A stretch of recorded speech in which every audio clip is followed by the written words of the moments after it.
आज वो एक गुप्त सूत्र आपके साथ साझा करूंगा, जिसे अपनाते ही आपके मन का बोझ हल्का हो जाएगा और आप उस इंसान की यादों से पूरी तरह आजाद हो जाएंगे जिसने आपको चोट पहुंचाई है।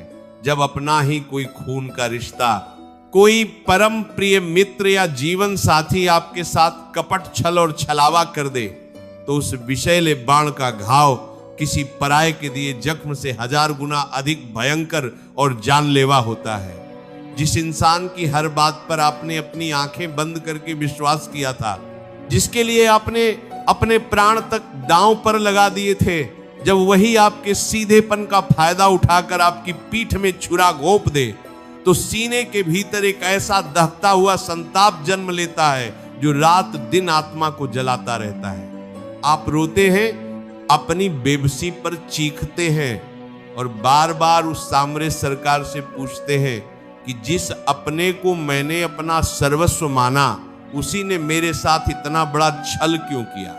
इस कड़वे और भयंकर छल की घड़ी में इंसान का मन प्रतिशोध और क्रोध की भट्टी बन जाता है। रात रात भर नींद गायब हो जाती है, भोजन विष जैसा लगने लगता है और मस्तिष्क में 24 घंटे केवल यही विचार घूमता रहता है कि उस छल्ली ने मेरे साथ ऐसा क्यों किया। ऐसा लगता है मानो सीने के अंदर किसी ने जहरीले अंगारे भर दिए हों जो पल पल आपकी सांसों को घोंट रहे हैं। आप जिससे भी इस दुख को बांटने जाते हैं, वही आपको सांत्वना देने के बजाय आपकी लाचारी का मजाक बनाने लगता है। जब अपने ही छलावा करने लगे तो पूरी दुनिया से विश्वास पूरी तरह उठ जाता है और इंसान एक गहरे, अंधेरे और अकेले कुएं में गिर जाता है, जहां केवल नफरत और जलन का धुआं भरा होता है। परंतु मेरे प्यारे, इस मानसिक ज्वाला और घृणा के संताप से बाहर निकलिए और संतों के इस अमोघ, कड़वे किंतु परम कल्याणकारी सत्य को अपनी आत्मा में उतर जाने दीजिए। अपने ही किसी छली को क्षमा कर देना उसके लिए कोई दया या उपकार नहीं है, बल्कि यह खुद को उस क्रोध और प्रतिशोध की मानसिक जेल से सदा सदा के लिए आजाद कराने का एकमात्र ईश्वरीय मार्ग है। जब तक आप मन में उस छली के प्रति घृणा, गुस्सा और बदले की भावना पालकर रखेंगे, तब तक आप एक अदृश्य और मजबूत धागे से उसी इंसान से बंधे रहेंगे।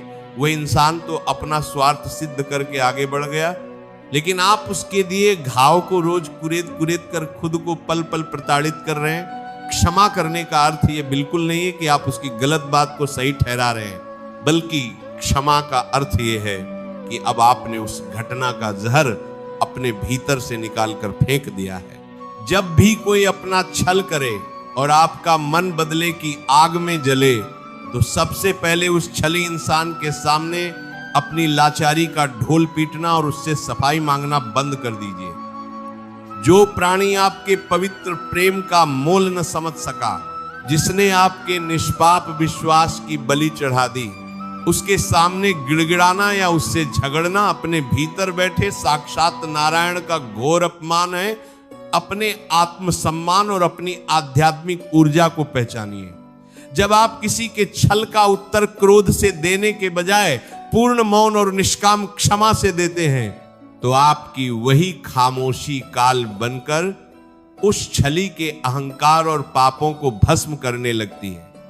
अपने भीतर उठते हुए इस प्रचंड दर्द को आंसुओं के मार्ग से बह जाने दीजिए, क्योंकि ये आंसू आपकी चेतना पर जमी हुई अंधी आसक्ति की धूल को धोकर साफ कर रहे हैं।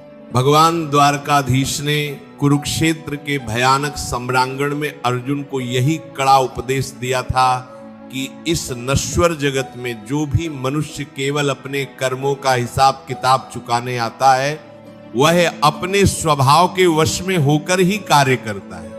प्रभु कहते हैं कि जो ज्ञानी जन सुख और दुख में, सफलता और असफलता में तथा मित्र और छली शत्रु के व्यवहार में समान भाव रखते हैं, वही वास्तव में स्थित प्रज्ञ कहलाते हैं। जब विधाता आपके जीवन में किसी अपने के द्वारा छल का प्रसंग लाता है, तो वह आपको सजा नहीं दे रहा होता, बल्कि वह आपकी आंखों से मोह का वह अंधा पर्दा हटा रहा होता है जो आपको सत्य देखने नहीं दे रहा था। ईश्वर जब किसी कपटी का नकाब आपके सामने उतारता है तो वो वास्तव में आपकी रक्षा कर रहा होता है, ताकि आप उस जहरीले प्रभाव से बाहर निकलकर अपने कल्याण मार्ग पर आगे बढ़ सकें। इसी अमर और अलौकिक सत्य को गहराई से समझने के लिए हमें श्रीमद् भागवत पुराण के उस परम पावन प्रसंग की ओर चलना होगा, जहां कौरवों की भरी सभा में महाराज धृतराष्ट्र,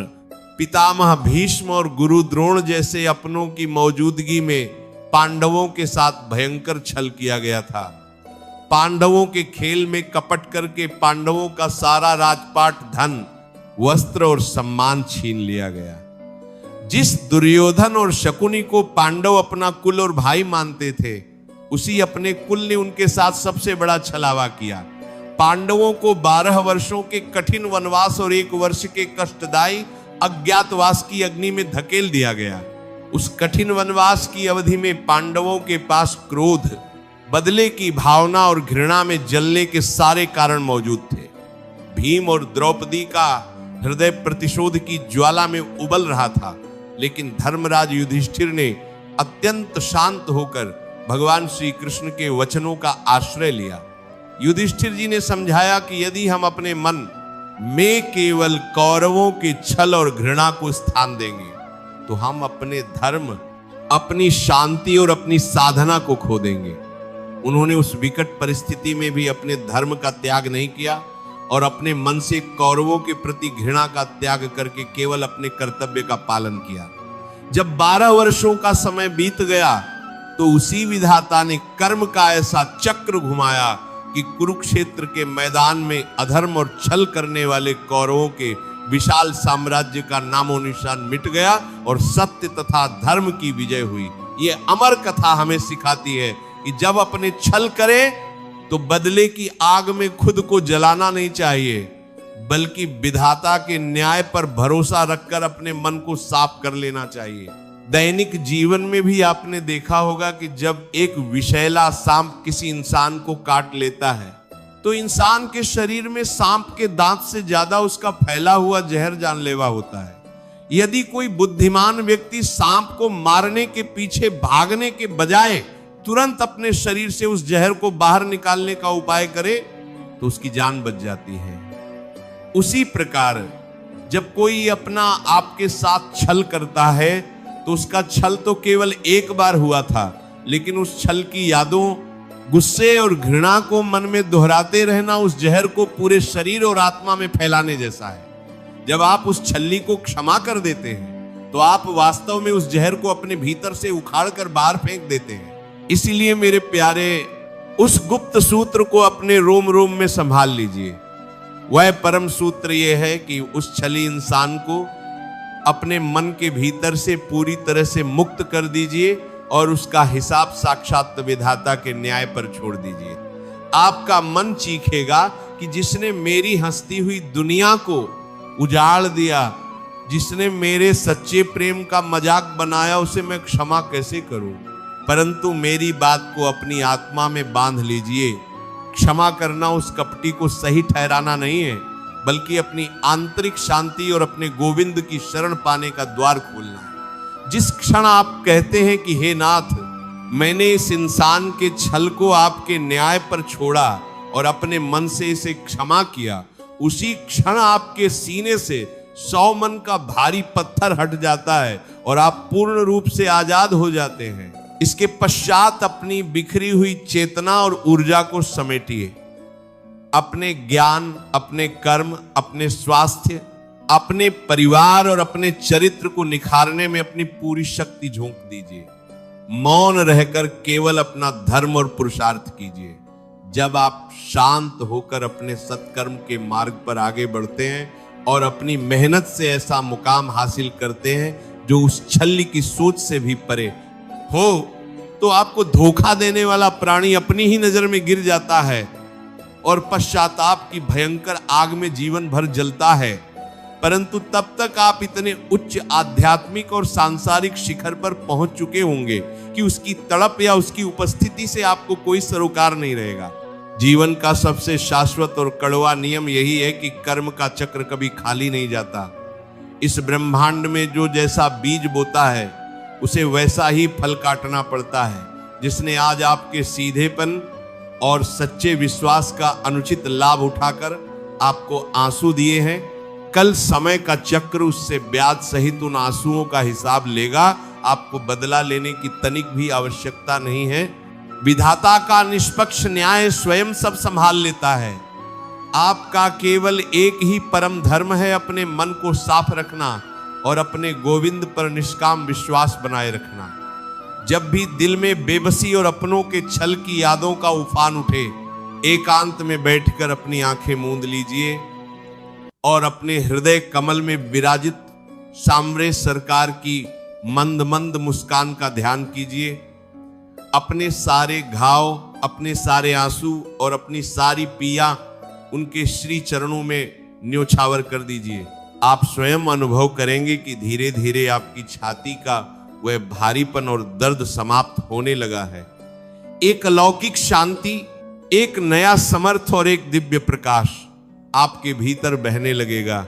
आपके होठों पर एक शांत और असीम मुस्कान तैरने लगेगी और आपको बोध होगा कि किसी छली सांसारिक इंसान के जाने पर आपको जो लगता था कि आपका जीवन समाप्त हो गया, उसके बिना आप पहले से कहीं ज्यादा शक्तिशाली, शांत, स्वतंत्र और आनंदित हैं। समय की धारा अत्यंत तीव्र गति से बहती है। आज जो छल का अंधकार आपको निगलने को आतुर है, कल इसी अंधकार को चीरकर एक अत्यंत देदीप्यमान और स्वर्णिम प्रभात का जन्म होगा।